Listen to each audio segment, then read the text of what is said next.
नमस्कार। सभी को नमस्कार। आज हम फिर से साक्षात्कार की श्रृंखला में एक और साक्षात्कार आप सभी के समक्ष लेकर उपस्थित हैं।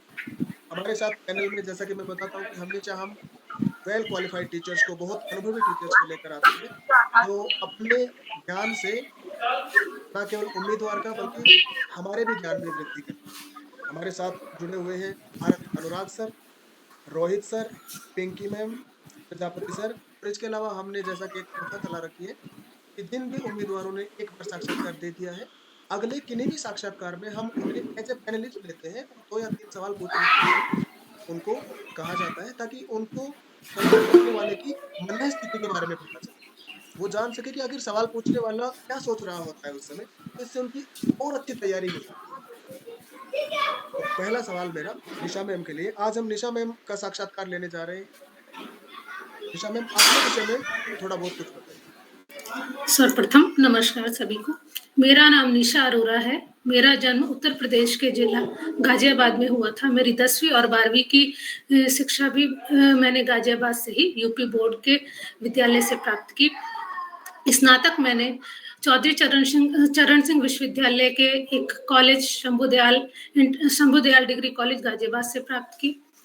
मेरा जो परास्नातक है 2 विषयों में है। पहला विषय मेरा समाजशास्त्र है, वह मैंने चौधरी चरण सिंह विश्वविद्यालय द्वारा पूर्ण किया, और दूसरा जो मेरा परास्नातक है वह हिंदी में है, जो कि मैंने इंदिरा गांधी मुक्त विश्वविद्यालय द्वारा प्राप्त किया। बीएड मेरा दिल्ली विश्वविद्यालय से है, और मैंने एमफिल किया है वो समाजशास्त्र में है, जो कि देवी अहिल्या विश्वविद्यालय के एक संस्थान बाबा साहेब अम्बेडकर संस्थान महू इंदौर से हुआ है। मैं केंद्रीय विद्यालय में 4 सत्र कार्य कर चुकी हूँ। उसके अलावा एनसीईआरटी के क्षेत्रीय शिक्षा संस्थान भोपाल एवं भुवनेश्वर में भी टीजीटी हिंदी के पद पर संविदा के आधार पर कार्य कर चुकी हूँ। वर्तमान में मैं बालेश्वर, उड़ीसा में रह रही हूँ।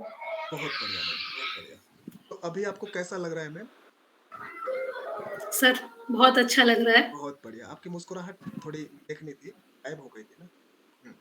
मैम, आपने बताया कि आप केंद्रीय विद्यालयों में पिछले 4 साल से हैं? मतलब 4 साल तक काम किया है आपने? सर, 4 सत्र 4 मैंने काम सत्र। किया जी था, मैम। लेकिन जी जी मैम। सर, और कंटिन्यू नहीं किया था, क्योंकि आप जानते हैं केंद्रीय विद्यालय में जो ट्रांसफर आता है तो हम लोग तब भी हमें रिलीव कर दिया जाता है, हम तब घर पर रहते हैं। और कोरोना के समय में 1 साल मैंने काम नहीं किया था, और बाकी मैंने 2018 में पहली बार केंद्रीय विद्यालय ज्वाइन किया था, केंद्रीय विद्यालय क्रमांक 1 भुवनेश्वर। आपको फिर ऐसा लगा कि अब मुझे यहाँ पे रेगुलर तो आपको ऐसी कौन-सी हाँ क्वालिटीज़ जी लगी सर। कि केंद्रीय विद्यालयों में आपको अब रेगुलर जॉइन करना चाहिए? केवी की क्वालिटीज़। सर, सर्वप्रथम केंद्रीय विद्यालय अगर आप कह सकते हैं कि संपूर्ण भारत, केंद्रीय विद्यालय जो है संपूर्ण भारत को दिखाता है। वहाँ पर की जाने वाली किए जाने वाले क्रियाकलाप, बच्चों को पढ़ाने का तरीका, सभी तरह के बच्चों के का प्रवेश, सारी चीजें जो हैं, जहाँ किसी में कोई अंतर ही नहीं किया जाता। और फिर वहाँ पर आप जो जैसे हम अगर नवोदय में देखें कि एंट्रेंस के आधार पर बच्चों को जो है प्रवेश मिलता है, केंद्रीय विद्यालय में ऐसा नहीं है। सभी प्रकार के बच्चे जो हैं केंद्रीय विद्यालय में पढ़ सकते हैं। तो इसीलिए मुझे केंद्रीय विद्यालय में आने की इच्छा हुई, और 2018 में भी मैंने जो नियुक्तियां आई थी उसमें मैंने परीक्षा दी थी, लिखित परीक्षा मैंने क्वालिफाई की थी और इंटरव्यू तक गई थी, लेकिन लिखित परीक्षा में भी मेरे बहुत अधिक अंक नहीं थे और साक्षात्कार में भी नहीं, तो मेरा चयन नहीं हो पाया था। अब की बार मैंने फिर से प्रयास किया है। जी मैम, जी। भारत सर। जी, सर्वप्रथम निशा जी को बधाई। और मैं चाहूँगा कि जो परिचय से ही बात निकलती है, पता चला आपने एमफिल किया है। जी सर।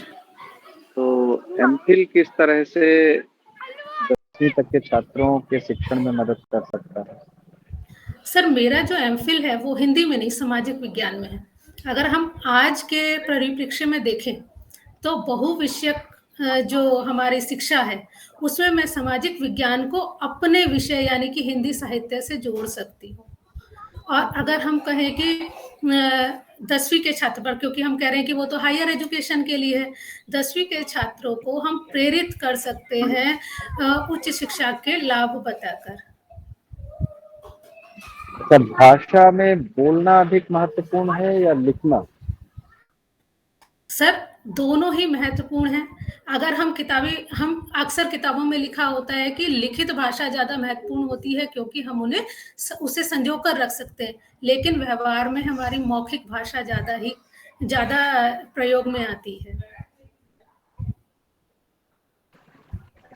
निशा जिस काव्य पंक्ति में आए, कोई काव्य पंक्ति आपको पता हो जिसमें निशा आया है? सर, अभी याद नहीं कर पा रही हूँ। कोई बात नहीं है। निशा के कोई और 4 पर्यायवाची बताइए। रजनी, रात्रि, रजनी, रात्रि, रात, और सर 3 ही याद कर पा रही हूँ। बहुत अच्छा। घनश्याम जी? Sir Rohit sir. सभी को नमस्कार। निशा जी, हाँ जी सर। जैसे कि अभी सर ने पूछा कि आपके नाम का क्या अर्थ है, तो इस नाम से जुड़ी हुई कुछ साहित्यिक रचनाएं आप बता सकती हैं? निशा निमंत्रण, हरिवंश राय बच्चन द्वारा लिखित। हाँ, बहुत बढ़िया। निशा निमंत्रण। आपका एमए हिंदी साहित्य और समाजशास्त्र दोनों विषयों से है। हाँ जी सर। ये दोनों ही बहुत अच्छे विषय हैं। और तो इसमें मैं ये जानना चाहूंगा कि समाज और साहित्य का क्या आपस में कुछ संबंध है? सर, समाज और साहित्य का बिल्कुल सीधा-सीधा संबंध है। हम किसी भी साहित्य को उठाकर देखें, अगर हम प्रेमचंद का उदाहरण लेते हैं, उनके उपन्यासों का उदाहरण लेते हैं, तो उनके उपन्यासों को समझने के लिए समाजशास्त्र बहुत सहायक सिद्ध हो सकता है। कोई भी साहित्य समाज के बिना अधूरा ही है, क्योंकि साहित्य का मुख्य उद्देश्य जो है वो जागरूकता फैलाना है, और जागरूकता जो है वो समाज में ही फैलाई जाएगी। अच्छा जी, बहुत बढ़िया। इस संबंध में एक पंक्ति बहुत प्रचलित है कि साहित्य समाज का दर्पण है। तो ये किस हाँ जी। संदर्भ में इसको कहा जा सकता है कि साहित्य समाज का दर्पण है? जिस प्रकार मनुष्य अपने को देखने के लिए, हम कहीं अगर जाते हैं तो दर्पण में देखते हैं हम कैसा दिख रहे हैं। अब दर्पण क्या करता है, हमें ये दिखाता है कि हम ठीक ठाक दिख रहे हैं, हमें कुछ कमियां तो नहीं है या कुछ और सुधार करना है। उसी तरीके से साहित्य क्या करता है कि समाज को आईना दिखाता है कि समाज में क्या प्रचलित है, क्या चल रहा है, और अगर कोई कुरीतियां हैं तो उसमें सुधार की आवश्यकता है या परिवर्तन की आवश्यकता है। समाज इस तरीके से महत्वपूर्ण जो है भूमिका निभाता है। अच्छा जी, बहुत बढ़िया। तो आपको कहीं ऐसा लगता है कि आजकल ये दर्पण कुछ धुंधला हो रहा है? सर, पूरी तरीके से हम नहीं कह सकते, और ऐसा भी नहीं है। अगर हम बहुत सारी रचनाओं को देखें या समाज में कहीं ना कहीं जितनी भी रचनाएं अभी आधुनिक समय में लिखी जा रही हैं, तो वो दिखाता तो है दर्पण, लेकिन लोगों के परिप्रेक्ष्य से ही दिखाता है कि लोग जैसा चाहते हैं। ऐसा नहीं है कि बिल्कुल ही हम कह दें कि बिल्कुल ही धुंधला होता जा रहा है, हमें कुछ नजर नहीं आता। अगर हम देखना चाहें और बिल्कुल अगर बारीकी से देखें, तो हमें जो लेखक या कवि जो भी कहना चाहते हैं, हम देख पाएंगे उनको। हाँ जी, बहुत बढ़िया, बहुत अच्छी तरीके से आपने बताया। ये आपके शौक में एक है कविता लेखन। हाँ जी सर। कोई भी आपकी एक पसंदीदा कविता जो आपको बहुत अच्छी लगती है, छोटी कविता, एक सुना दीजिए। सर, एक, अगर आप इजाज़त दें, मैं उड़िया कविता है मेरी पसंद की है। हिंदी में भी मैं सुना सकती हूँ, लेकिन वह उड़िया कविता है, मैंने बोली थी, क्योंकि मैं उड़िया बोल पाती हूँ, पढ़ पाती हूँ, लेकिन लिखने। जी सर। सर, मैं देखकर बोलना चाहूंगी। बिल्कुल बिल्कुल, देखिए, सुनाइए।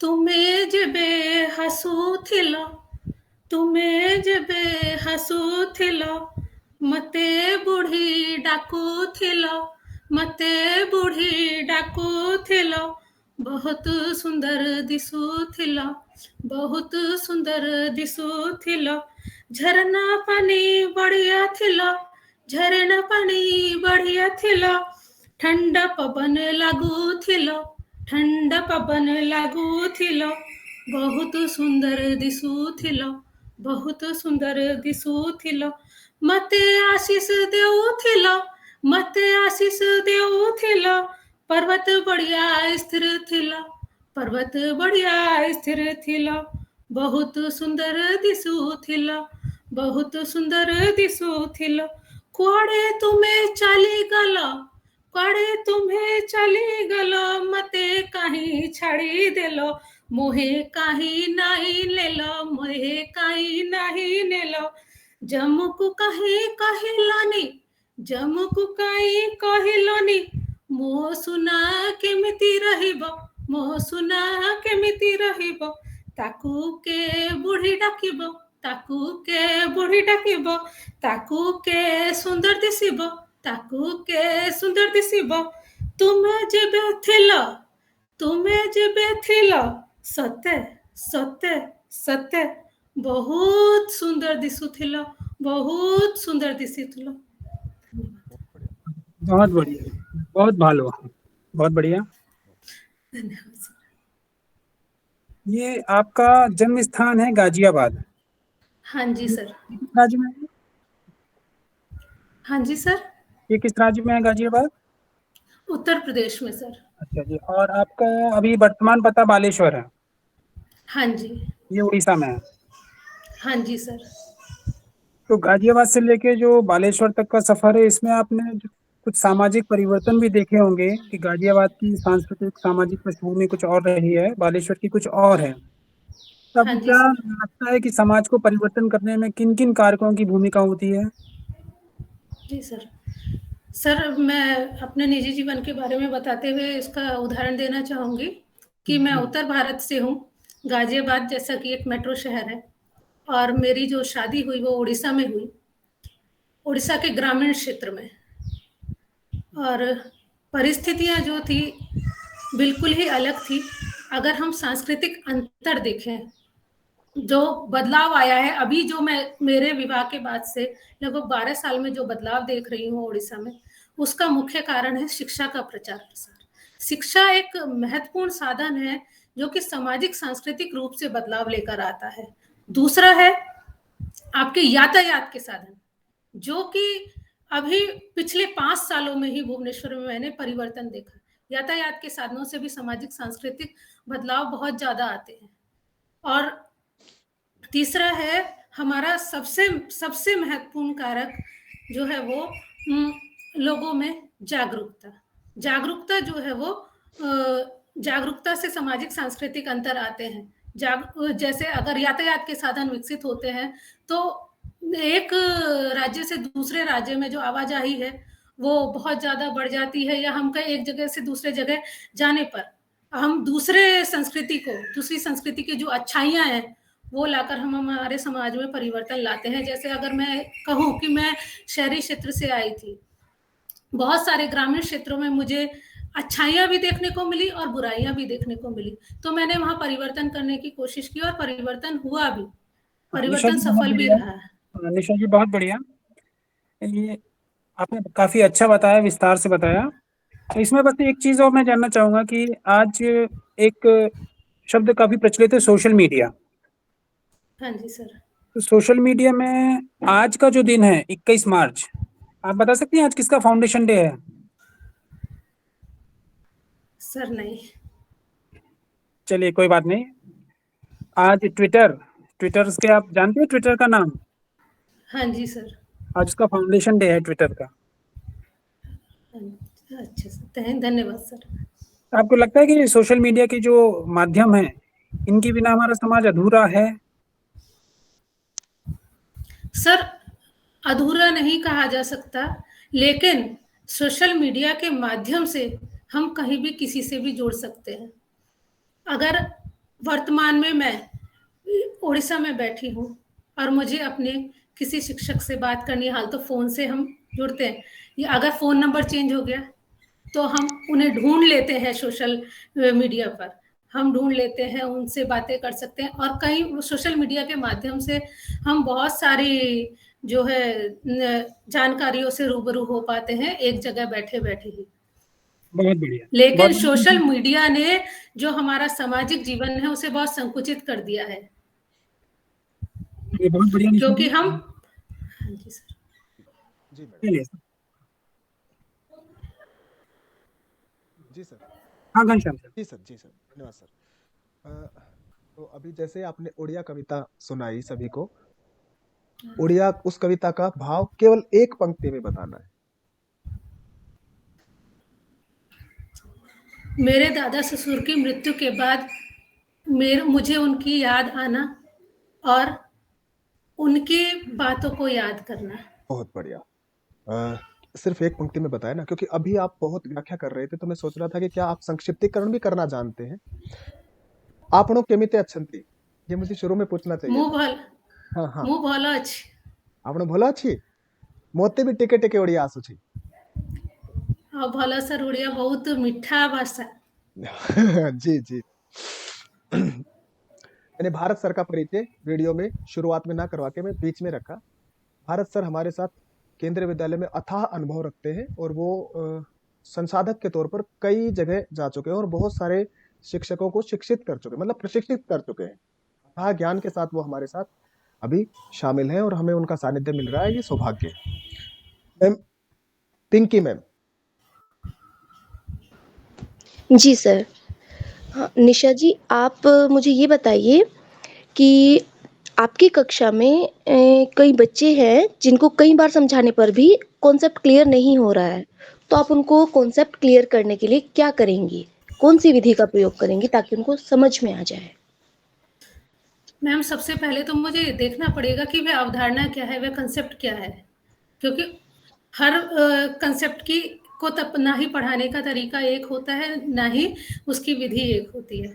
तो जो कांसेप्ट है, पहले मुझे ये देखना है कि उस बच्चे को, वो जो बच्चे हैं, उनको सारे ही कांसेप्ट समझ नहीं आते या एक ही कांसेप्ट समझ में नहीं आ रहा है। तो उसके बच्चे के स्तर तक मुझे पहुंचना पड़ेगा, विभिन्न उदाहरणों के द्वारा उसके जो उसके आसपास का माहौल है, जो उसके परिवार का माहौल है, जहाँ या उसका जो पूर्व ज्ञान है, उससे जोड़ते हुए मैं उसे समझाने का प्रयास करूंगी। जैसे ज़्यादातर बच्चों को ही नहीं है, मान लीजिए उस क्लास में जो कुछ बच्चे होते हैं मेधावी छात्र जिन्हें हम बोलते हैं, उनको तो आ गया समझ में। ये समझ लीजिए 60 और 70% बच्चे ऐसे हैं जिनको आपका थोड़ा सा भी टफ टॉपिक होगा वो समझ में नहीं आया। तो फिर आप दूसरी विधि जनरल जो हम कहना चाहें, तो कौन-सी विधि से आप सभी बच्चों को समझ में आ जाए, ऐसी सरल विधि जो सबसे ज़्यादा प्रयोग कर सकते हैं हम क्लास में, मैं वो जानना चाह रही थी। मैडम, उस अवधारणा को मैं सबसे पहले किसी एक कहानी के ज़रिए बताना चाहूँगी, ताकि बच्चे जान पाएँ कि वह अवधारणा किससे संबंधित है। चलिए ठीक है। अच्छा, आप ये बताइए कि आप देखिए जैसे हम क्लास में पढ़ाते हैं तो सबसे पहले हमें ज़रूरत होती है अनुशासन की। जब तक क्लास में अनुशासन नहीं होगा तो हम नहीं पढ़ा सकते, बच्चों को हम समझा ही नहीं सकते। तो आप उसके लिए क्या योजना बनाएँगी क्लास में ताकि सभी बच्चे अनुशासन में रहे? सबसे पहले अनुशासनहीनता का कारण पता होना चाहिए। अगर बच्चों को हमारी कक्षा में मज़ा नहीं आता या उन्हें अच्छा नहीं लगता, उन्हें बोरियत होती है, तो भी अनुशासनहीनता होगी। अगर हम अपने विषय को रुचिकर बनाएँगे, तो उन्हें मज़ा आएगा। या कई बार हम जाते ही बच्चों को बोलते हैं, अच्छा चलो, बच्चे अधिकतर क्या कहते हैं, हमें पढ़ना नहीं। अगर आप कहें अच्छा पढ़ना नहीं है, अच्छा कहानी सुनो, बच्चे बिल्कुल शांत बैठ जाते हैं। हम पढ़ाना शुरू कर दे, हम कहानी के माध्यम से फिर अपने विषय पर आ जाएँगे, बच्चे अनुशासित रहेंगे। या फिर कभी-कभी हमें क्या करना है, इसके लिए मैं एक कोट करना चाहूँगी प्रोफ़ेसर डी.एन. सनसनवाल। उनका एक पेपर मैंने पढ़ा था जर्क टेक्नोलॉजी को लेकर। उन्होंने एक मेथड दिया है उसमें, TKM करके, टीचर नोइंग मिस्टेक। यानी कई बार क्या करना है, बच्चों को मज़ा आता है इसमें कि आप क्या करें, बोर्ड पर कुछ गलत पंक्तियाँ लिख दें, गलत शब्द लिख दें, तो बच्चों को कहें अच्छा बताएँ, तो वो वहाँ से बच्चों को मज़ा आने लगता है और वो चुपचाप बैठते हैं। पहले ही आप बोलेंगे कि जो गलतियां निकालनी है आपको, तो टीचर जानबूझकर वहां गलत करेगा, वो अनुशासन के लिए एक बहुत ही अच्छा तरीका बताया गया है प्रोफेसर DN संसनवाल जी द्वारा। जी, बहुत बढ़िया। अच्छा, आपकी क्लास में बहुत सारे बच्चे हैं जो वर्तनी में गलतियां करते हैं, आप उसको सुधारने के लिए क्या करेंगी? ज्यादातर बच्चे वर्तनी को, जी, जैसे कि हम जानते हैं कि हमारी भाषा के 4 कौशल हैं। सबसे पहले LSRW, जो हमारा सबसे पहले सुनना, बोलना, पढ़ना, लिखना। तो हम कई बार वर्तनी में जो गलतियां होती हैं उसका कारण होता है कि डायरेक्ट बच्चों को लिखवाना। लेकिन जैसे मैं अगर बोलूं कि भुवनेश्वर में, जो कि हिंदी भाषी राज्य नहीं है, बच्चे बोल ही गलत रहे हैं। अब मैं जब, और सबसे पहले मेरा उच्चारण ठीक होना चाहिए, मैं सही बोलूंगी, फिर बच्चों से सही उच्चारण करवाऊंगी, उसके द्वारा उनसे सही पढ़वाऊंगी, तब जाके वर्तनी में सुधार होगा। और अभ्यास के लिए हम डेली 5 से 7 मिनट बच्चों को श्रुतलेख बोल सकते हैं, और फिर क्या करेंगे, बोर्ड पर हम लिख देंगे वही 10 शब्द, बच्चे एक दूसरे से कॉपी जो है वो बदलकर उसको मिला सकते हैं। जी। अच्छा, मेरा एक अंतिम प्रश्न है। आप ये बताइए, अभी आप नवजागरण की बात इसमें कर रही थी, तो हिंदी साहित्य में हिंदी नवजागरण के अग्रदूत किसे कहते हैं? महावीर प्रसाद द्विवेदी जी को, सॉरी, भारतेंदु हरिश्चंद्र को। जी, ठीक है, बिल्कुल ठीक है सर। जी मैम, अभी क्या है कि दूसरा राउंड आएगा ना, उसमें हम फीडबैक भी देते हुए चलेंगे। मैम को एक आध सवाल पूछेंगे और फिर फीडबैक, गुण और सुधारात्मक चीजें वो हम बताते चलेंगे। अभी हम चलते हैं प्रजापति सर।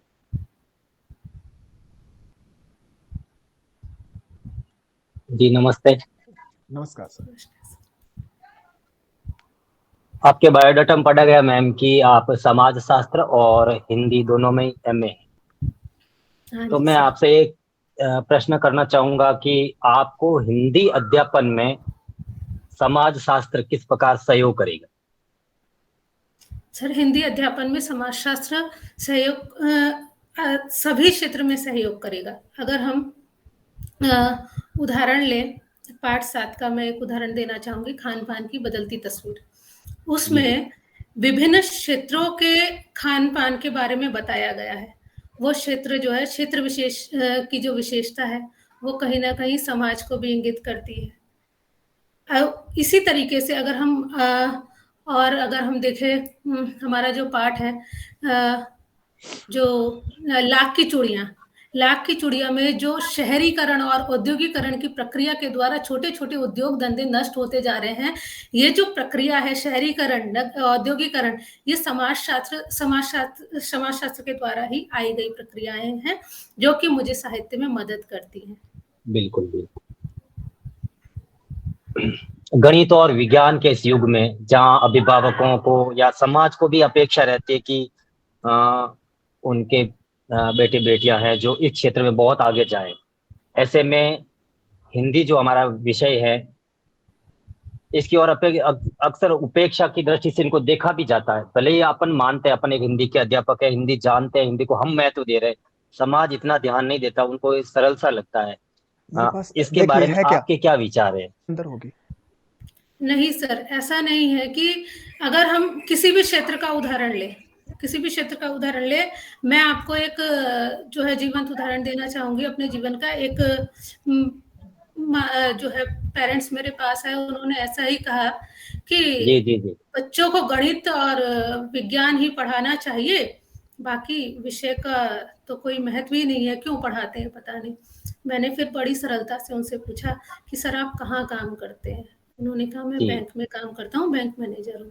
मैंने कहा अच्छा ठीक है, आप मुझे बताइए, जब आपको आपके कस्टमर से बात करनी होती है तो आप कैसे बात करते हैं? कहते हैं कि मैं उड़िया में बात करता हूँ। मैंने कहा अगर उन्हें उड़िया ना आती हो तो बोले इंग्लिश में बात करता हूँ। मैंने कहा भाषा का महत्व तो यहाँ पर है, तो भाषा के महत्व को आप नहीं बता सकते? अच्छा, जब आपको जो है आप लोन देते हैं तो आप देखते हैं कि उसकी प्रॉपर्टी कितनी क्या है। यहाँ पर अर्थशास्त्र आपका काम आता है। आप जो है यस, विकास के लिए जब लोन देते हैं तो वहाँ पे आप क्षेत्र भी देखते हैं, ग्रामीण, नगरीय, तो वहाँ आपका भूगोल भी आता है। तो आप किसी तरीके से किसी भी विषय को नकार नहीं सकते, सभी विषय का अपना-अपना महत्व है। बिल्कुल, और बिल्कुल, बिल्कुल। वर्तमान में जी, जी, बिल्कुल सही है। आपने बायोडाटा में और भी लिखा था कि आप निबंध प्रतियोगिताएँ या फिर सुलेख प्रतियोगिताओं में आपने अच्छी तरह से भाग लिया है। क्या आप बता सकती हैं अनुलेख, श्रुतलेख और सुलेख में क्या अंतर है? लाइक शाब्दिक अंतर क्या होता है? कई बार हम बच्चों से कहते हैं हम श्रुतलेख लिखवा रहे हैं, आइए वैसा करते हो अपन किस जगह किस शब्द का प्रयोग करना चाहिए, इसका ध्यान तो हमें पूरी तरह से होना चाहिए। तो इसका आप हमें समझाइए कि इन तीनों के क्या अर्थ है? शुद्ध लेख सुनकर लिखा जाने वाला लेख, यानी कि एक व्यक्ति बोल रहा है, दूसरा सुनकर उसे लिख रहा है। दूसरा है अनुलेख, कोई भी विषय दे दिया गया वो अपने आप लिख रहा है। तीसरा है हमारा सुलेख, देखकर बच्चा बिल्कुल सुंदर सुंदर लिखेगा, वही है सुलेख। बिल्कुल, बिल्कुल। आपने आशु भाषण प्रतियोगिता में भाग लिया है। हाँ जी। आशु भाषण में इसमें आशु शब्द का क्या अर्थ है? सस तात्कालिक। तात्कालिक। आशु शब्द से बनने वाले कोई दो शब्दों को आपको बताइए आप, जिसके आगे आशु लगा हुआ हो। आशुतोष। हम्म, सर दूसरा याद नहीं कर पा रही हूँ। ठीक है, कोई नहीं। आशुतोष, आशुग, एक आशुक शब्द भी होता है जिसका अर्थ होता है बाण, तीर। ठीक, बहुत अच्छा। जी, जी, ओके घनश्याम जी सर। जी, जी, धन्यवाद सर। सोनिया मैम। जी सर। जी। नमस्कार निशा मैम। नमस्कार।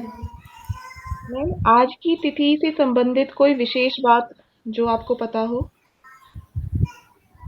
नहीं मैम, अभी सर ने बताया कि ट्विटर का स्थापना दिवस है। जी मैम। मैम मेरे कुछ प्रश्न व्याकरण संबंधी रहेंगे, जिसमें हाँ आप जी। ब्लैक बोर्ड पर आपको लिखकर दिखाना होगा। हाँ र जी। के जो र वर्ण के जो विभिन्न रूप है, उनको आप लिखकर और उदाहरण सहित बता दीजिए। उन्हें क्या कहा जाता है? मैम र के लिए एक है ये हमारा मात्रा पदे, ये है रेफ है। फिर है हमारा पदेनरा। पदेनरा दो तरह के हैं हमारे।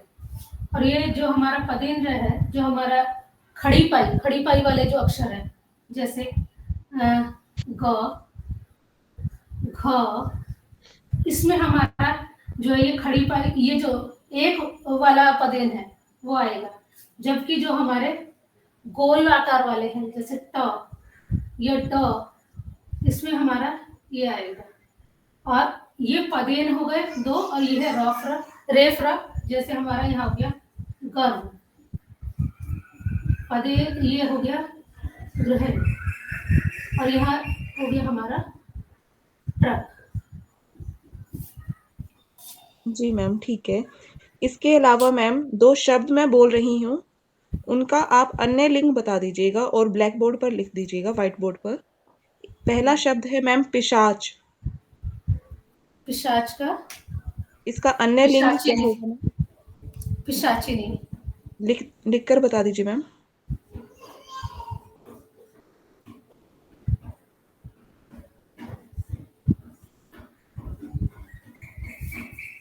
मैम ठीक है। दूसरा शब्द है मैम अनाथ। अनाथ। अनाथ का मैम लिंग परिवर्तन करना है। जी मैम। हम अनाथ का अनाथ ही होगा।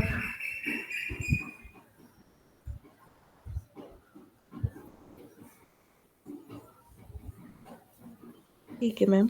मेरा अंतिम प्रश्न है मैम कि किसी शब्द में यदि इक प्रत्यय जुड़ता है तो उससे क्या परिवर्तन आता है? 2 उदाहरण सहित बता दीजिए। जैसे समाज में एक प्रत्यय जुड़ा, समाज,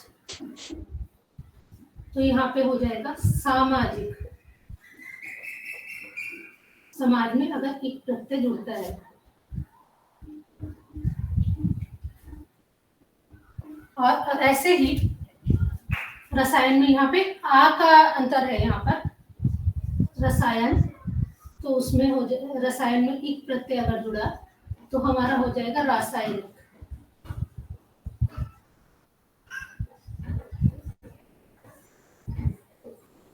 मैम यदि व्यक्ति में अगर हम एक प्रत्यय जोड़ते हैं तो क्या शब्द बनेगा? व्यक्तिक।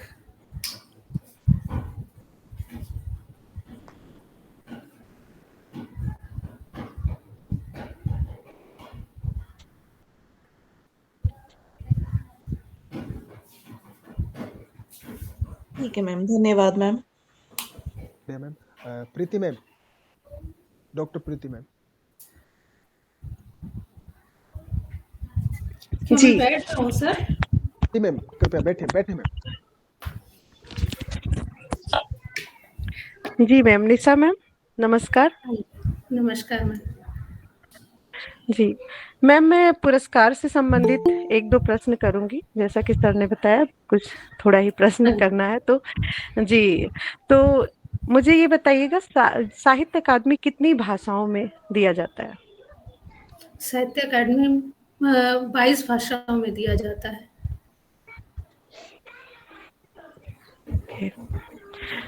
अभी जो फिलहाल 2022 का साहित्य अकादमी मिला है तो किसे मिला है मैम? 2022 का साहित्य अकादमी जी बद्रीनारायण जी हैं। जी जी मैम। मैं उनकी रचना है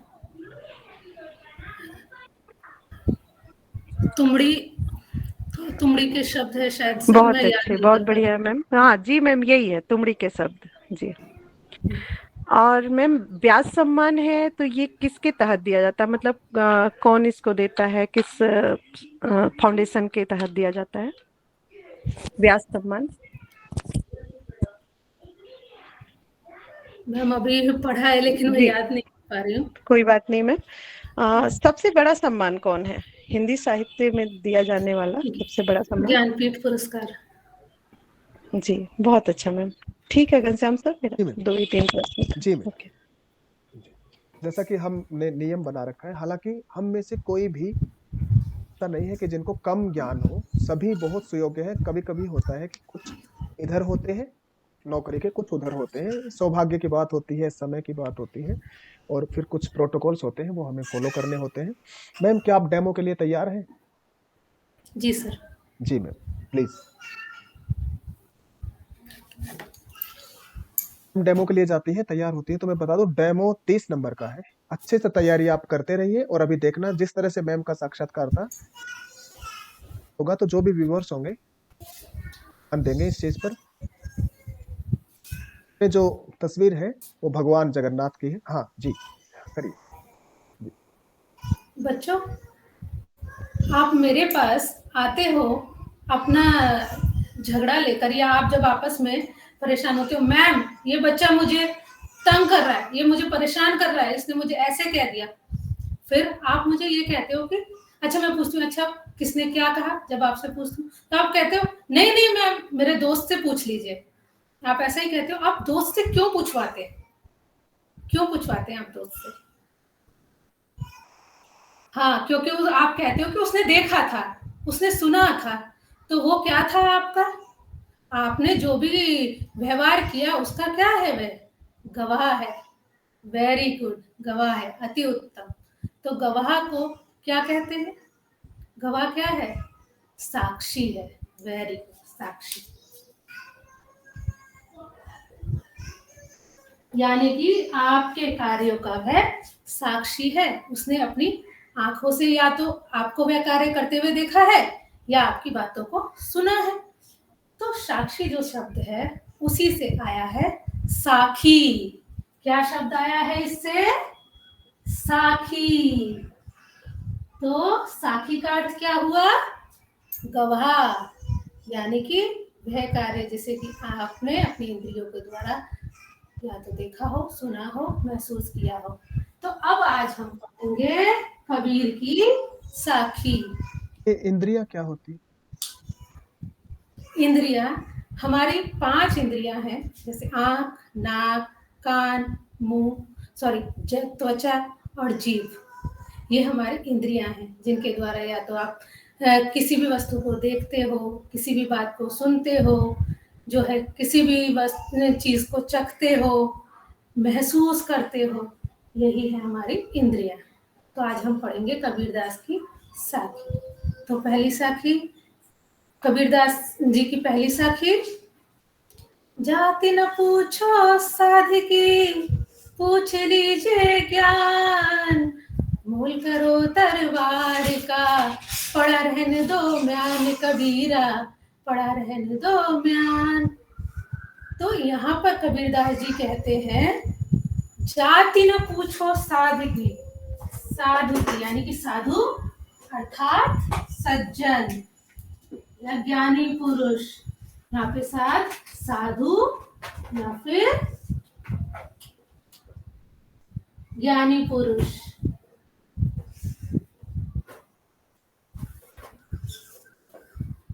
जाति न पूछो साधकी, पूछ लीजिए ज्ञान, यानी कि कोई भी व्यक्ति ज्ञानी पुरुष है, साधु है, उसकी जाति क्या है इसका कोई भी महत्व नहीं है, बल्कि महत्व किसका है, उसके ज्ञान का है। मोल करो तरवार का, पड़ा रहने दो म्यान। यहाँ जो तरवार शब्द आया है ना, उसका क्या अर्थ है बच्चों, बताइए तो क्या अर्थ होगा तलवार? हाँ, तलवार। सभी जानते हैं ना तलवार क्या होती है। अब तलवार, मोल करो तरवार का, पड़ा रहने दो म्यान। अब सोने के मयान में रखी हुई तलवार है और तलवार में धार ही नहीं है, वो तलवार क्या करेगी, किसी काम की नहीं है वो तलवार। तो तलवार का महत्व होता है, मयान चाहे सोने की हो, चांदी की हो, कैसी भी हो, उसका महत्व नहीं होता। अर्थात मनुष्य के गुणों का महत्व होता है, ना कि उसकी जाति का, कि वह किस जाति का है, किस धर्म का है, कहाँ का रहने वाला है, इसका कोई महत्व नहीं है, बल्कि मनुष्यों के गुणों का महत्व है। अब तलवार जब गए, आप लड़ने गए, युद्ध में लड़ने गए, अब तलवार में धार ही नहीं है, आप लेके गए, दिखाई आपने दुश्मन को, अरे सोने की तलवार निकाली, आप दुश्मन को तो मार ही नहीं सकते, किस काम की है। ऐसे ही आप जो ज्ञान नहीं है, लेकिन आप कह रहे हैं जाति से मनुष्य बड़ा है, या और भी आप बहुत बढ़िया मैम, और भी आपने बहुत बढ़िया। आइए बैठे, प्लीज बैठिए।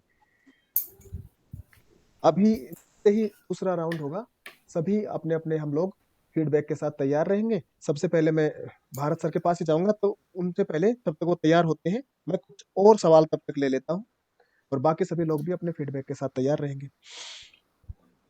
मैं व्यक्तित्व का वर्गीकरण किया है अंतर्मुखी, बहिर्मुखी और उभयमुखी नाम से, जो कि सबसे ज्यादा प्रसिद्ध है। ये किस व्यक्ति ने किया है, किस मनोवैज्ञानिक ने?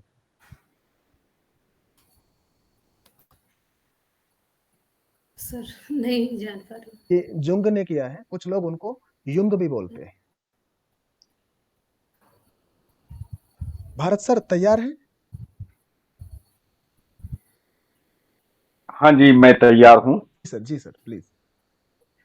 सर्वप्रथम बहुत अच्छा है निशा जी, आपका सिलेक्शन इस बार होगा, मेरा ऐसा मानना है। और ये इसलिए नहीं कि मैंने आपसे 2-3 सवाल पूछे और उससे हमें क्या पता चल गया, लेकिन अच्छा लगा, बहुत बढ़िया है, आपके अंदर आत्मविश्वास है। और उड़िया में आपने जो कविता सुनाई, तो ये आपकी ताकत है, क्योंकि भारतीय भाषाओं को लेकर के केंद्रीय विद्यालय संगठन में ही नहीं, अपितु अन्य संस्थानों में भी भाषा संगम चल रहा है, और ऐसे में आप बहुत उपयोगी रहेंगी केंद्रीय विद्यालय संगठन के लिए। दूसरी बात है कि आप में उत्तर देने की बहुत पॉजिटिव कला है, कोई बात ग्रहण करती हैं, उस पर मनन करके अपना उत्तर देती हैं, मौलिक उत्तर देती। घनश्याम जी, मैं तुम बोल रहा हूँ। बहुत बढ़िया सर, बहुत बढ़िया सर जी। हाँ, तो मैं जो मुझे ऐसा लग रहा है वही कह रहा हूँ। जी सर।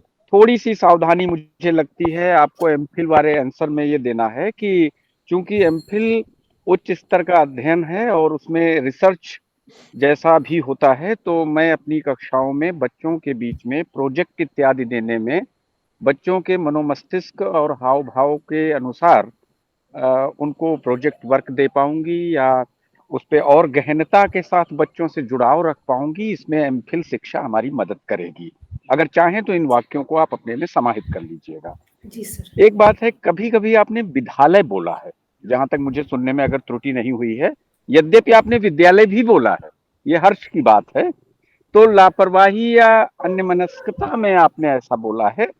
अन्यमनस्कता शब्द से आप परिचित होंगी कि आपका ध्यान कहीं भटका या उच्चारण के प्रति आप सजग नहीं रही, क्योंकि ये शब्द बड़ी जल्दी कचोटता है सामने वाले को कि विद्यालय बोल रही हैं, है ना?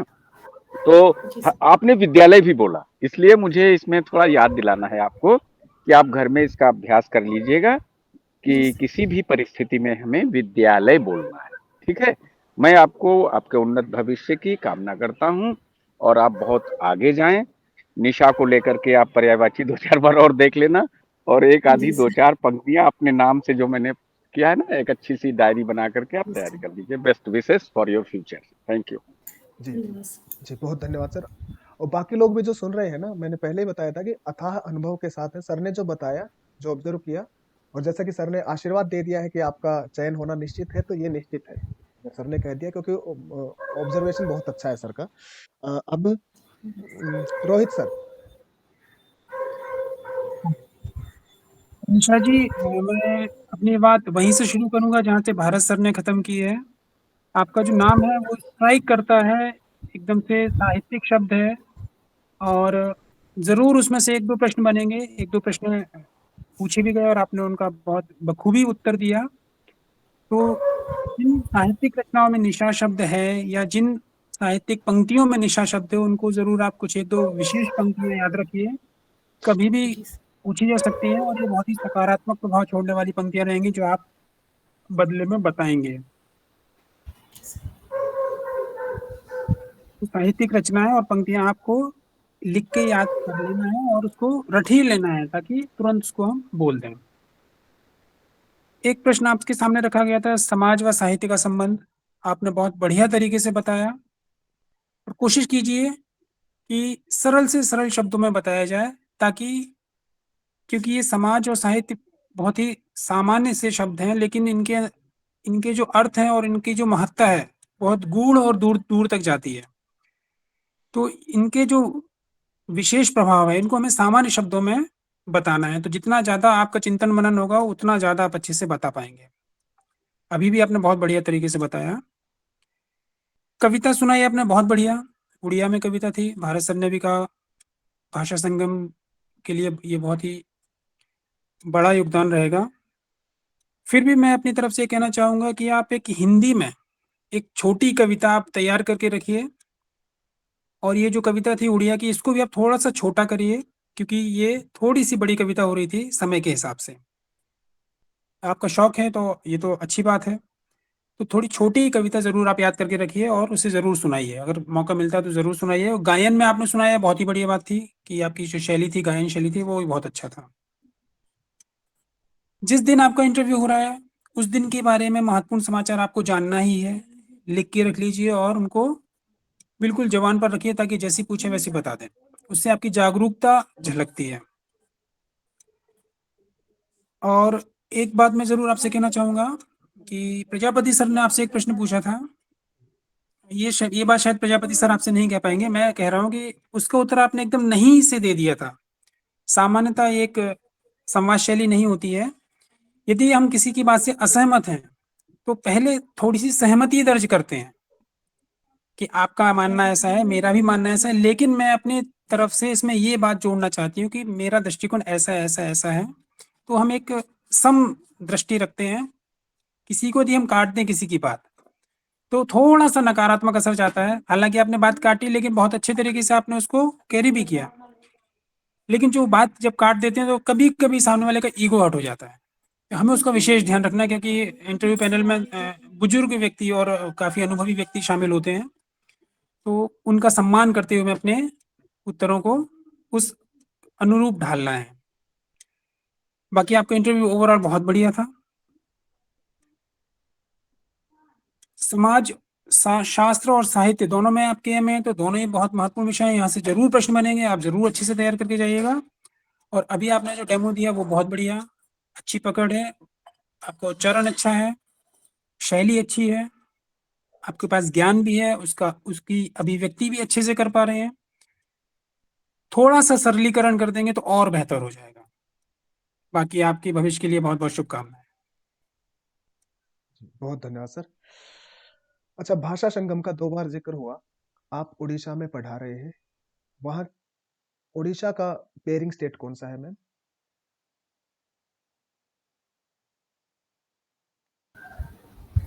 सर पश्चिमी बंगाल। पेयरिंग स्टेट पश्चिमी बंगाल है इस बार? पेयरिंग स्टेट सर, सर ये हमारे केंद्रीय विद्यालय में जो है ये सर महा पूरे स्टेट का ही है उड़ीसा का, केवी में भी, नवोदय में भी? सर मैं कंफर्म नहीं हूँ, महाराष्ट्र है। महाराष्ट्र है। उड़ीसा का पेयरिंग स्टेट महाराष्ट्र है। ये क्योंकि आप 4-5 साल से पढ़ा चुके हैं और अभी भी पढ़ा रहे हैं कहीं न कहीं वहाँ, तो पता होना चाहिए क्योंकि हम भाषा के भी हैं। हाँ, अभी पिंकी मैम आप तैयार हैं? जी सर। जी, निशा जी, आपके जो आपने जवाब दिए वो सभी बहुत अच्छे लगे मुझे। आपको सबसे पहले तो मैं आपके प्लस पॉइंट बताना चाहूँगी कि आपको विषय का बहुत अच्छा ज्ञान है और उसके साथ-साथ आपको आपके आस-पास के समाज का भी बहुत अच्छा ज्ञान है, वहाँ के वातावरण का, और आपको एक भाषा से ज़्यादा भाषाओं का ज्ञान है। ये भी आपका प्लस पॉइंट ही रहेगा। और बस मैं एक छोटी-सी सलाह आपको देना चाहूँगी, जो मैंने महसूस की है, कि आप जब अपनी बातों को कहती हैं तो उसे थोड़ा संक्षेप में कहिए, क्योंकि वहाँ पर हमें समय बहुत सीमित होता है हमारे पास।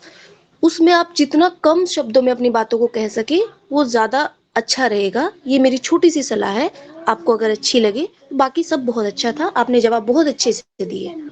जी, धन्यवाद सर। जी, बहुत बढ़िया मैम। प्रजापति सर। जी सर, जी। बहुत अच्छा लगा निशा मैम, आपके द्वारा दिए गए उत्तरों को देखकर। आप है एक तो, हालांकि मेरे से पहले ही सभी बता ही चुके हैं, संक्षिप्तीकरण का बहुत ध्यान रखें। गागर में सागर हमारी सबसे बड़ी विशेषता होती है, क्योंकि हम विषय के भाषा के अध्यापक हैं। इसका बहुत ज्यादा महत्व होता है, क्योंकि आपने जो इतना विस्तार से समझाया वो हम समझ रहे हैं, पर हम कक्षा में बच्चे छोटे होते हैं, उनके लिए भी शब्द बड़े भारी पड़ते हैं।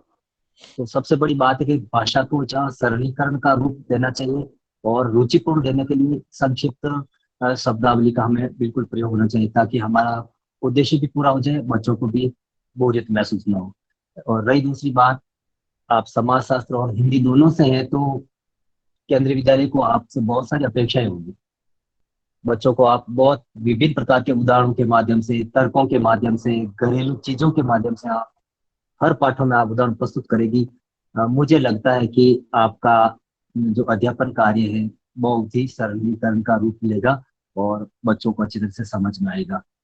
रही दूसरी बात, व्याकरण पर थोड़ा आप जरूर ध्यान दें, क्योंकि छोटी क्लासों में व्याकरण ही महत्वपूर्ण चीज होती है, और खासतौर पर उसमें भाषा जानते, भाषा में तो व्याकरण ही सब कुछ है। आपने एक दो उदाहरण लिखे, मैम ने लिखवाए थे आपसे, जो लिंग परिवर्तन, तो उसमें भी आपके अशुद्ध थे। मैम बताएगी आपको, पिशाच का पिशाची, अनाथा, ये शब्द होते हैं जिसको हम दैनिक जीवन में प्रयोग करते आ रहे हैं, परंतु व्याकरण की दृष्टि से वे अशुद्ध होते हैं। इसका हमें पूर्ण रूप से ध्यान होना चाहिए। और अ, बाकी वो अपने जो भी आप अपने इस स्ववृत्ति में लिखते हैं, बायोडाटा में लिखते हैं, ऐसी शब्दावली का प्रयोग करें, जहाँ से प्रश्न पूछे तो हमें उनके उत्तर आ सके। बाकी मिला जुला रूप बहुत बढ़िया रहा। आत्मविश्वास बनाए रखें, और आपकी जो फ्रिक्वेंसी है वो बहुत बढ़िया है, और इसे भी और बेहतर सुधारने की कोशिश करें। Okay, all the best for your upcoming interview ma'am. जी धन्यवाद सर, सर। घनश्याम सर। जी, धन्यवाद सर। मैंने भारत सर के बारे में तो बताया, मैं प्रजापति सर और बाकी लोगों के बारे में भी बता दूं जो पैनलिस्ट हैं। प्रजापति सर को अथाह अनुभव है हिंदी साहित्य के, अपने क्षेत्र के बहुत बड़े नाम हैं, बहुत सारा ज्ञान है सर को उस विषय में, और पढ़ाने के अलावा जीवन का भी बहुत सारा अनुभव है। ओपन क्लासेस से हमारे रोहित सर हैं, केवी में भी हैं सर। तो अगर आप लोग जो व्यूवर्स देखेंगे वो, या बच्चे जब देखेंगे, तो बहुत अच्छा मटेरियल उनके साइट पर उपलब्ध है। open.in क्लासेस नाम से उनकी साइट है। वो बहुत मेहनत करते हैं सर, और वहाँ उनकी मेहनत दिखती है। हमारी पिंकी मैम के मैं जी। घनश्याम महोदय जी के बारे में एक ही लाइन में कुछ बोलना चाहूंगा। सबसे बड़ी बात तो यह है कि घनश्याम सर का आशीर्वाद पाना मतलब एक जीण माता की असीम कृपा होती है। इन्होंने मुझे एग्जाम देते ही रास्ते में कह दिया कि आप सेलेक्टेड हैं, और इनका एक शब्द मुझे, एक वाक्य मुझे आज भी याद है। जब मैं कई बार असफल रहा तो इन्होंने बोला कि किसी को शिद्दत से पाओगे तो एक न एक दिन वो आपके सामने होगा। तो सर मैं धन्यवाद। मतलब केंद्रीय विद्यालय में हूँ तो इनकी एक अभूतपूर्व प्रेरणा के माध्यम से हूँ। जी थैंक यू घनश्याम सर, फिर से। जी धन्यवाद सर। सर मैंने ना आपके सिलेक्शन को बहुत भुना लिया पहले ही। मैं कईयों को उदाहरण दे चुका कि नाम नहीं बताता मैं कहता हूँ कि, तो इसलिए मैं पहले भुना चुका उस चीज को, मैं ले चुका, लेकिन आपने बताया, धन्यवाद सर। अ, बस घनश्याम जी के लिए एक छोटा सा सुझाव मेरे पास है। जी सर, ये आप यूट्यूब पर ही दे दीजिए, फिर सब लोग सुनेंगे, ठीक है। नहीं, बस बस इतना सा कहना है कि सूरज को सिर्फ सूरज कहें, उसमें सारे गुण समाहित हैं। आप जब भारत अनुराग का परिचय देते हैं, प्रजापति सर का परिचय देते हैं, तो उसमें बहुत सारे विशेषण लगा देते हैं कि बहुत ज्ञानी, बहुत अनुभवी। अरे भाई, सन इज सन। सन को जब हम कहते हैं तो उसमें एनर्जी और सब कुछ समझ गए होंगे, बस ठीक है। सूरज को क्या दिया दिखाए हैं, आप स्वयं सूरज है। जब हम सूरज कहते हैं तो उसमें सब कुछ समाहित हो जाता है। तो अगर हमने घनश्याम कहा तो घनश्याम माने, फिर आगे हम उसके बहुत लगाएं कि आप एक लाल रंग की बहुत अच्छी टी शर्ट पहनते हैं, दाढ़ी रखते हैं, बहुत मुस्कुराते हैं, वो सब पता है। ठीक है, तो जब आप भारत अनुराग का परिचय दे, प्रजापति सर का दे, पिंकी मैडम का दे परिचय, तो वो है, वो नाम है, बस यही काफी है। हाँ सर, क्योंकि हमारे साथ नए पार्टिसिपेंट जुड़े हैं ना, जो जानते नहीं है, तो मुझे बताना पड़ता है। और मुस्कुरा इसलिए रहा हूँ कि पिछले सारे वीडियोस में, और व्यूवर्स को बता रहा हूँ मैं ये बात, कि आप लोगों ने मुझे कॉल करके बताया कि सर आप मुस्कुराते नहीं है, ऐसा क्या हो गया। आज देखिए मैं बहुत मुस्कुरा रहा हूँ। तो मुझे कॉल आए सर, मुझे बताते हैं कि सर आप मुस्कुराते, तो यहाँ सीरियसनेस बनानी पड़ती है, इसलिए मैं थोड़ा अंदर मुस्कुरा रहा होता हूँ, बाहर से सीरियसनेस शो कर रहा होता हूँ। 2-3 चीजें हो गई। अब सोनिया मैम, प्रीति मैम, आप भी अगर कुछ बताना चाहें तो बताएं प्लीज। Ji sir. मैम, जैसे प्रजापति सर ने बताया आपको कि आप व्याकरण देख लीजिएगा, उस पर थोड़ा ध्यान दीजिएगा। बाकी भविष्य के लिए शुभकामनाएं मैम।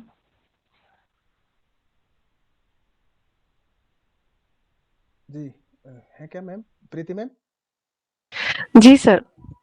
हाँ निशा मैम, सभी अनुभवी लोगों ने विद्वान लोगों ने सब कुछ बता दिया है। जो भी ज्यादा तो सब अच्छा ही रहा है, छोटी मोटी जो त्रुटियां थी वो आपको पता चल गई हैं। तो मेरा तो 2 प्रश्न था आपसे मैम, और आपने बहुत अच्छे से उसका उत्तर दिया। बस एक जगह मैं आपको बताना चाहूंगी कि जो ये साहित्य अकादमी पुरस्कार है, ये हमारी जो भाषा, जो 22 भाषाएं लगी हैं 8वीं अनुसूची में, सिर्फ उनमें ही ना देकर 2 और भाषाएं हैं, जिनमें एक राजस्थानी और एक अंग्रेजी आता है। तो इस तरह से ये 24 भाषाओं में दी जाती है मैम। बाकी सब बहुत अच्छा रहा, बहुत बहुत शुभकामनाएं मैम। धन्यवाद। मैम, अब मैम एक बार मैं सारा सब कुछ एक बार बता देता हूँ। आपके गुणों से शुरू करते हैं। सबने बताया, तो 2 चीज बता देना, उन पे मैं बहुत कम रुकूंगा, जो नहीं बताई उन पे मैं थोड़ा सा रुक जाऊंगा। आत्मविश्वास बहुत बढ़िया है। इस वीडियो के पीछे की कहानी आपको और मुझे पता है। ज्ञान अथाह है ही, वो सबको दिख ही रहा है। व्याकरण के बारे में जैसा आपको बताया है, थोड़ा और पढ़ लीजिए, जितना पढ़ते हैं कम रहता है, हालांकि आपको व्याकरण का अच्छा जानकारी है। लिखाई आपकी मैंने बहुत गौर से देखा, जब आप लिख रहे थे तो बहुत सुंदर लग रहा था। लिखाई ठीक है, सकारात्मक है आप। और ड्रेस, ड्रेस यहाँ पर भी हम चेक करते हैं, वहां पर भी बहुत ड्रेस आपकी एकदम बढ़िया, मतलब साक्षात्कार के अनुरूप है। कविता वाचन और खुद ही आपने लिखी है, सब शानदार था। 30 नंबर का काम ये हो गया। अब बचा डेमो। डेमो में मेरे विचार से बहुत अच्छा था, लेकिन बस डेमो में ही थोड़ा सा मुझे लग रहा है कि थोड़ा और इम्प्रूवमेंट करना है। वो मैं बताऊंगा क्या क्या मुझे जो लगा। बाकी यहाँ हम जितनी भी राय दे रहे हैं, वो राय आपको उनमें से अच्छा लगे वो ले लेना है। और जहाँ कहीं बहुत बार हम कंफ्यूज हो जाते हैं, बहुत सारी राय मिलते हैं ना, तब तो वहां ऐसी स्थितियों में अपने आप छटनी करने दीजिए दिमाग को, और आने मत दीजिए। ये सभी व्यूवर्स के लिए भी है, जो देखेंगे ना आगे जाके इस वीडियो को, उनके लिए भी है। अब मैं एक बार कुछ सुधारात्मक चीज़ें बता देता हूँ। जैसे आपने वैयक्तिक शब्द बोला था, तो उसका उच्चारण थोड़ा-सा मुझे लगा कि उसका उच्चारण वैयक्तिक होना चाहिए था, तो उस पर थोड़ा ध्यान देंगे। मैं भी जब बोल रहा होता हूँ, मुझे पता है कि हो सकता है क्षेत्रीयता का प्रभाव आता होगा और बहुत बार शब्दों के उच्चारण में गड़बड़ होता होगा। जब कोई सुधार रहा होता है, तो अच्छा लगता है। जैसे सर ने बताया ना, तो मैंने लिख लिया कि आगे से कम ही थोड़ा विशेषण का प्रयोग करूँगा, मैंने तुरंत लिख लिया। तो ऐसे जब भी कोई हमें समझाए, तो हम उसको पॉज़िटिव लेकर और हमें लिख लेना चाहिए या फिर ध्यान में ले लेना चाहिए। बैठने को आपको जब कहा जाए तभी बैठिएगा। आपने जैसे पूछा ना कि सर, तो जब कहा जाए, हो सकता है जानबूझ के ना कहा हो, जाँचने के लिए। हुँ? इसके अलावा करंट जीके से संबंधित कुछ थे सवाल, वहाँ पे थोड़ा मुझे वीक लगे। और भारतीय ज्ञानपीठ से संबंधित और बाकी चीज़ें जो डॉक्टर प्रीति मैम ने पूछा, थोड़ा-सा देख लेंगे। बाकी हर चीज़ें सारी चीज़ें सही है ही।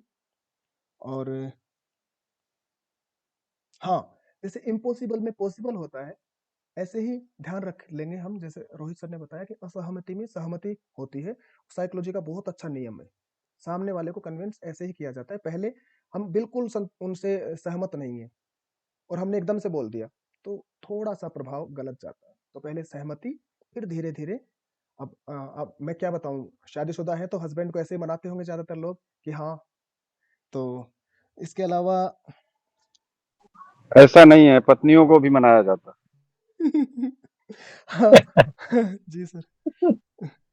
जी हाँ, हम जो यहाँ पे हम चर्चा कर रहे होते हैं, उनका उद्देश्य हमेशा सकारात्मक होता है। तो जैसे हमने बताया, हमारे सर ने बताया कि भई ये आपके लिए नहीं, ये बाकी सब लोगों के लिए भी है, जो देखेंगे कि भई इंटरव्यू लेने वाले तो बुजुर्ग ही होते हैं। उनका बुजुर्ग का तात्पर्य सीधा-सा है, बहुत अनुभवी। हम ये कहना चाह रहे हैं कि बहुत अनुभवी होते हैं। हो सकता है कोई जवान व्यक्ति ये सुनेंगे और वो जाएँगे तो कहेंगे कि नहीं, हम तो भई इतने बुजुर्ग नहीं हैं। तो अनुभवी से तात्पर्य है हमारा। कम शब्द बोलने के लिए आपको कहा, संक्षिप्तीकरण के लिए कहा मैम, ये आपके लिए है। तो वो थोड़ा-सा ध्यान दीजिएगा। और जैसे ही अगर वो पैनल के सदस्य आपसे, जैसे मैंने सवाल पूछा, ऐसे कुछ पूछ रहे हैं ना, तो आपने मुझसे ये नहीं पूछा फिर कि बेटा आपको समझ आया? बेटा ना सही, इंद्रियों का जब आप समझा चुके थे, तो एक बार पूछना चाहिए था। ऐसा थोड़ा-सा आप वहाँ पे जब जाएँ, तो वहाँ आपने समझा दिया सब कुछ। तो उनको जब उन्होंने कहा कि हम आपके स्टूडेंट ही हैं, पढ़ाइए, तो जब ऐसा कह दिया ना, तो उनको कहिए कि समझ आया। और सर के बजाय आप अगर बेटा का भी प्रयोग कर देंगे वहाँ, अदरवाइज़ नहीं जाएगा। सर भी कर सकते हैं, वो भी अदरवाइज़ नहीं जाएगा। पर आपको क्लास वाला ही माहौल क्रिएट कर देना है। बाकी सब चीज़ें बहुत अच्छी हैं। और हाँ, आपने पाठ का नाम तो लिख दिया था, कबीर का नाम नहीं लिखा शायद, जितना मैंने ध्यान दिया। लिखा था क्या? जी, कबीर का नाम नहीं लिखा। और नहीं लिखा सर, नहीं लिखा। जी, जी। हाँ, बाकी उच्चारण के लिए कहा ही है। और जैसा सर ने बताया, रोहित सर ने ईगो के लिए उन्होंने बताया, वो सही बताया उन्होंने। थोड़ा-सा ध्यान रखना होगा। ईगो नहीं होता या होता है, वो बात अलग है, लेकिन उस जी सर। पद के अनुरूप हमें उनका सम्मान देना है। और ये बात सही भी है, क्योंकि ये वीडियो यूट्यूब पे जाएगा ना, तो कहीं न कहीं ध्यान रखना होता है उनकी गरिमा का। तो मैम, आपको बहुत सारी शुभकामनाएँ। और ये वीडियो अभी खत्म नहीं होगा। आपकी शंकाएँ और सवाल, आप जिससे भी जो पूछना चाहती हैं, आपकी शंकाएँ और सवाल लीजिए प्लीज़, किसी से भी, हम में से। सर जैसे डेमो से संबंधित मैंने बच्चों के पूर्व ज्ञान को जोड़ा था, क्या वहाँ पर ठीक था या उसमें और सुधार की आवश्यकता है? लोग बताएँगे, जो भी कोई बताना चाहेंगे ना। भारत सर या प्रजापति सर, रोहित सर, कोई भी सर। बहुत अच्छा किया आपने, पूर्व ज्ञान से जोड़ना एक बहुत अच्छी पहल है शिक्षक की तरफ से। और ये पारंपरिक भी है, आधुनिक भी है। इसमें आप कभी-कभी आईसीटी का प्रयोग कर सकते हैं, बता सकते हैं कि यहाँ तो सीमाएँ हैं हम लोगों की इस समय, बट आप इसको उल्लेखित कर सकती हैं कि कंप्यूटर स्लाइड के माध्यम से या ऑडियो वीडियो क्लिप के माध्यम से। तो बहुत अच्छा किया, यह कर सकते हैं। और सर जैसे अधिकतर 10वीं तक हमारा, अगर हम परीक्षा की दृष्टि से देखें, तो लेखक परिचय नहीं आता है। यहाँ पे जैसे कबीर दास का था, मैंने परिचय नहीं दिया समय की अभाव से। क्या हमें वहाँ पर देना होगा या हमें जैसे मैंने जो पाठ है उसको ही पढ़ाना होगा? क्योंकि लेखक परिचय अगर हम देते हैं, लेखक या कवि परिचय, तो वहाँ हमें समय भी इतना नहीं मिलता है, तो क्या करना चाहिए सर वहाँ पर? यदि मुझे अनुमति हो इस विषय में बोलने की, तो मैं कहूंगा कि ये अंतर्गुम्फित विषय है। कविता के बारे में आप पढ़ा रहे हैं और कवि को न बताएं, इसमें न कहीं परीक्षा आती है, न परीक्षक आते हैं, न ऑब्जर्वर आते हैं, न कोई नहीं आता इसमें। आप कक्षा की उस समय सबसे अच्छी ग्रैंड मास्टर हैं, मदारी हैं। आपको कौन कौन से साधनों का इस्तेमाल करना है। कविता और कवि दोनों इंटरट्वाइंड हैं। Poet and poem both are intertwined. दोनों आपस में गर्भनाल संबंध है। कैसे हो सकता है कि कवि का बारे में न बताया जाए जस्ट बिकॉज ये परीक्षा में नहीं पूछा जाता है। वो तो उसकी पूर्व पीठिका है, उसके अंदर उसका ताना बाना उसने बुना है। राम कथा के बारे में बताएं हम, तुलसी के विषय में न बताएं, वाल्मीकि को न बताएं, ऐसा कैसे संभव है। आप बहुत अच्छा कर रही हैं। कवि का परिचय दीजिए, परीक्षा को बिल्कुल किनारे रखिए। जी सर। जी मैम, और भी पूछिए मैम। सर बता रहे हैं। नहीं सर, बस यही मेरी कुछ शंकाएं थी। मैं सभी को बताता हूँ कि जब भी आप साक्षात्कार देने हैं तो सवालों का एक पूरा पेज लेके आ सकते हैं। कई बार आप कॉल से पूछ रहे होते हैं सभी लोग, तो हो सकता है हम ना दे पाए, लेकिन यहाँ बहुत पूरी टीम होती है, बहुत अनुभवी लोग होते हैं, तो यहाँ कोई ना कोई उनका सटीक और बहुत अच्छा जवाब दे देगा। तो जब भी आप यहाँ आए, सवाल लिख कर लाए। जब भी आप साक्षात्कार दें, सवाल पहले से तैयार हो आपके पास कि ये सवाल हम पूछेंगे। जी मैम, अभी जो साक्षात्कार अभी हुआ, इसमें से भी कुछ नहीं पूछना आपको किसी से? जी मैम। नहीं सर, बस मुझे जो भी सर ने सलाह दी, वो मतलब मैं यही उसमें पूरी तरीके से सुधार करने का प्रयास करूंगी सर। जी मैम, जी जी, धन्यवाद मैम। अब जो भी गद्यांश या पद्यांश सॉरी सर, जी जी जो भी गद्यांश या पद्यांश आप डेमो के लिए श्वेत पत्र या श्याम पत्र पर लिखती हैं मैम, तो समझाने के बाद काठिन्य निवारण जरूर करें। यानी शब्दों के अर्थ है, तद्भव तत्समय, समास है, ये थोड़ा एक दो शब्दों का आप ऐसे प्रयोग करेंगे तो इसमें क्या होगा कि आपका जो व्याकरणिक और लेखन पक्ष है उस पर थोड़ा ध्यान फोकस होगा। और ऐसा है कि आपको मौखिक के बजाय आपका वो भी देखा जाएगा, तो वो तुलनात्मक अध्ययन करते हैं भी कि एक तो व्याख्यात्मक रूप से मैम दे सकते, क्योंकि आप एक हाई एजुकेटेड है, तो एक व्याख्यान देने में हम पारंगत हो जाते हैं। कई मामलों में हम लेखन के क्षेत्र में पिछड़ जाते हैं, तो आप काठिन्य निवारण है यानी श्यामपट्ट का ज्यादा प्रयोग करें आप। हालांकि समय वहां बहुत कम होगा, इतना नहीं होता हमारे पास जितना हम कक्षा में पढ़ा लेते हैं, बट वो एक ऐसी विधि अपनानी है कि संक्षिप्त में आप बहुत कुछ वहां पर लिख सकते हैं। श्यामपट्ट भी आपका खाली नहीं होना चाहिए, जहां तक मेरा विचार है सर। क्योंकि मेरे सामने ये आए थे, पर मुझे 3 शब्द ही लिख आए थे, पर वो तीनों ही मुझे बहुत पार ले गए। जी सर, जी जी, धन्यवाद सर। तो एक बार मैं सभी का धन्यवाद कर देता हूँ और फिर अपना आज का हो जाता है। अगर किन्हीं को भी कोई और आइडिया आ रहा है ना सर लोग, भारत सर या रोहित सर या पिंकी मैम या प्रजापति सर, तो साझा किया जा सकता है। नहीं तो अब हो गया है अपना आज का। बस अंत में मैं 2-1 बातें कहना चाहता हूँ, फिर आप अगर अनुमति दें। एक तो कभी भी अक्सर कैंडिडेट गलती कर देते हैं, मेरे अनुसार शब्द एक बोल देते हैं। जी, इस शब्दावली से बचेंगे, कभी भी आप ये नहीं बोलेंगे। दूसरा, परिचय देते समय एक होता है कि माई सेल्फ अनुराग, भारत अनुराग, तो माई सेल्फ का प्रयोग नहीं करेंगे। और सबसे सादगीपूर्ण परिचय ये है कि अपने विषय में बहुत बढ़ा चढ़ा करके कभी न बोलें, विनम्रता से कहें अपनी बात को, और हमेशा पॉजिटिव रहें। कितना भी नेगेटिव प्रश्न हो, कितनी भी असहनीय स्थिति पैदा करने की कोशिश हो, भावनात्मक रूप से, मनोवैज्ञानिक रूप से, जैसे मुझसे पूछा गया था कि आप केबी में जा रहे हैं, आपको पता है कि आप अंडमान निकोबार भी जा सकते हैं भारत के किसी भी क्षेत्र में? तो मैंने उसका उत्तर दिया था, श्रीमान जी मुझे ये नहीं पता है, मुझे तो ये पता है कि हम विदेश भी जा सकते हैं। तो इस पर वो लोग हंस पड़े थे। तो मैं निशा जी आपसे यही कहूंगा कि चूंकि मैंने कह दिया है कि आपका चयन जरूर होगा, तो इसका ख्याल रखिएगा। और मैंने समय ज्यादा ले लिया, इसके लिए माफी चाहूंगा। सर आपको आशीर्वाद सर चाहिए सर। आपके पास अगर और भी है ना चीजें, बड़े मैंने एक चीज लिखी है सर आपके द्वारा बोली गई। नहीं सर, इसी मार्गदर्शन की आवश्यकता है, क्योंकि मैंने सर से बात भी की थी पिछली बार। मैं मात्र 3 अंकों से चयन से रही हूँ, तो मुझे खुद से भी मैंने अपनी कमियां निकालने की बहुत कोशिश की और उन्हें सुधारने की भी कोशिश की। थोड़ा प्रफुल्लित रहिए, खुश रहिए। मुझे हाँ सर, पता नहीं क्यों यही मैं बहुत कह रहा था सर। बहुत बहुत हल्की सी 1% मुझे दिख रही है आपके अंदर, थोड़ी सी निराशा, या जैसे कुछ खींच रहे हैं आप। तो थोड़ा हंसिए, खूब आप मुस्कुराइए, मतलब अभी वहां भले ना हंसे, थोड़ा इस पूरे प्रोसेस में सबसे ज्यादा अगर कोई मुस्कुराया है तो घनश्याम मुस्कुराए हैं। ठीक है, उनका अधिकार है, घनश्याम नाम है उनका।